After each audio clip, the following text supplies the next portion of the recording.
Jaji mkuu Martha Koome atuma ujumbe mkali kwa Rais William Ruto. Ujambo na karibu kwa taarifa zetu za Kenyascope, na tafadhali kumbuka kusubscribe.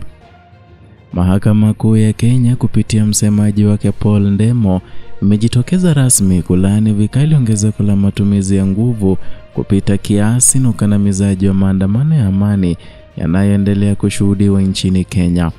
Tamko hilo limetolewa leo Jumatano Juni tarehe 18 likiwa na kauli ya kwanza rasmi kutoka kwa chombo hicho cha haki kuhusu machafuko yanayohusisha raia na vikosi vya usalama. Na katika taarifa hiyo, mahakama ilitoa salamu za rambirambi kwa familia ya marehemu Albert Ojwang ambaye alifariki akiwa mikononi mwa polisi, tukio ambalo limechochea hasira na simanzi miongoni mwa wananchi.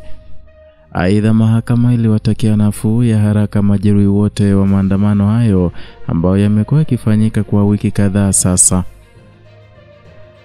Taarifa hiyo ya mahakama ilieleza kwa kina wasiwasi kuhusu namna maandamano ya amani yanavyoingiliwa na makundi ya watu wanaodaiwa kuajiriwa kuvuruga hali ya utulivu na hivyo kuhatarisha maisha ya waandamanaji wasio na silaha. Mahakama ilieleza kuwa vitendo hivyo ni kinyume cha haki na kikatiba ya wananchi ya kukusanyika kwa amani. Mahakama pia ilikumbusha kuwa ni wajibu wa kikatiba wa huduma ya polisi ya kitaifa kuwabaini, kuwakamata na kuwafikisha mahakamani wote wanaohusika na ghasia hizo, pamoja na wale wanaotuma na au kuwadhamini wahusika wa vurugu hizo. Aidha, ilisisitiza kuwa utekelezaji wa sheria upaswi kupotoshwa kwa kisingizio cha kulinda usalama wa kitaifa. Kwa sasa kuna kesi kadhaa mahakamani zinazohusiana na matumizi mabaya mamlaka na ukiukaji wa haki za binadamu katika maandamano hayo. Mahakama ilitilia mkazo kuendelea kutekeleza wajibu wake kwa mujibu wa katiba wa kuhakikisha haki itatendeka kama inatendeka kwa wakati bila upendeleo wala uingiliaji wowote wa kisiasa.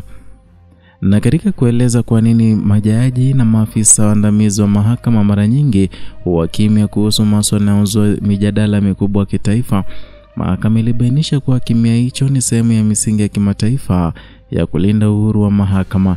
Ilieleza kuwa majaji wanapaswa kujiepusha kutoa maoni kuhusu masuala ambayo yanaweza kuwa sehemu ya mashauri yanayoendelea au yatakayofikishwa mahakamani. Na katika hali inayoashiria kuungwa mkono kwa wito huo wa uwajibikaji, tume ya Uingereza nchini Kenya pia ilitoa tamko kali dhidi ya ongezeko la unyanyasaji wa polisi kwa raia.